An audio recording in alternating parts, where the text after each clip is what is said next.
दो प्रकार के रंग होते हैं और दो ही प्रकार के संस्कार होते हैं। रंगों के विषय में आप लोगों ने सुना होगा, एक तो चोल मजीठिया रंग जिसको अपन लोग कह सकते हैं, और एक हल्दिया रंग।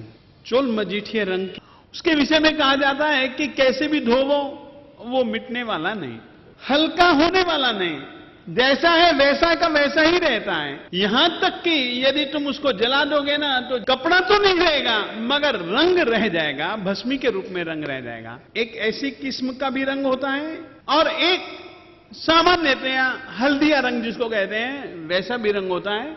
हल्दिया रंग इस किस्म का होता है कि यदि हल्दिया रंग में कपड़े को रंगा जाए तो धोयो, साबुन लगाओ, गर्म पानी में डालो, धोके मारो तो धीमे धीमे धीमे धीमे धीमे धीमे कपड़े का रंग उतरने लग जाता है।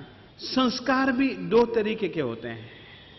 कुछ संस्कार हमारी आत्मा के साथ ऐसे पड़ जाते हैं, बार बार क्रोध करेंगे, बार बार अभिमान करेंगे, बार बार माया करेंगे, बार बार लोभ करेंगे, बार बार राग करेंगे, बार बार द्वेष करेंगे।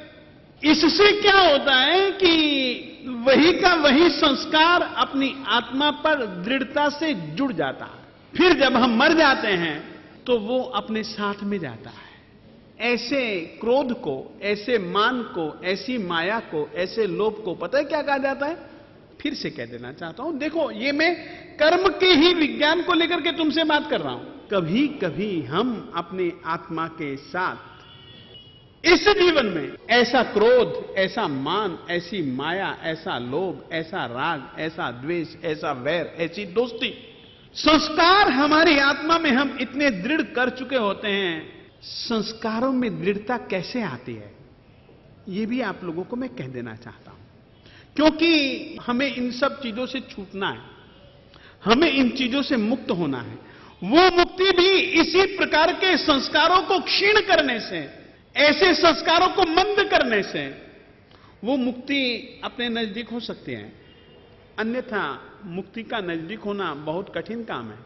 अब जन्मों जन्मों का गुस्सा हमारे साथ चलता है, संस्कार चलता है। और गुस्से के विषय में एक बात कह देना चाहता हूं, गुस्सा अभिमान, माया, लोभ, राग, द्वेष और गुस्से इत्यादि में से पैदा होने वाली जितनी भी अच्छी या बुरी बातें तुम कुछ भी कह दो, वो सब कषाय कहलाता है। कषायों के तीन काम है।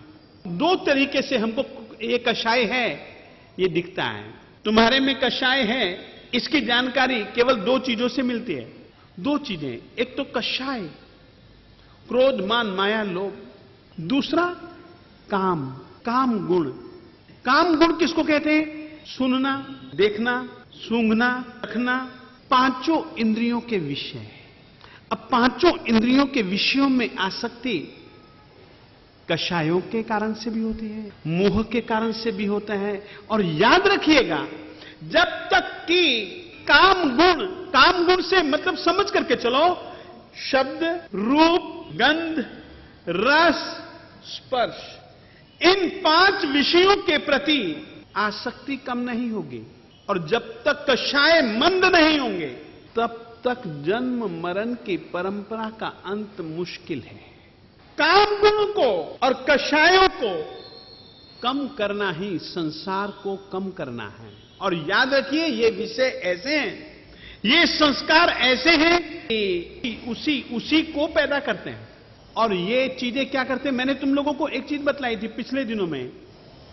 शराब क्या काम करती है? अपने बुद्धि को विकृत कर देती है। बुद्धि क्या विकृत हुई? विचार विकृत हो गए। विचार क्या विकृत हो गए? उल्टा सुल्टा ही सोचने लग गए और उल्टे ही कर्म बांधने चालू कर दिए। एक कर्म है मोहनीय, जिसकी प्रकृति शराब जैसी है।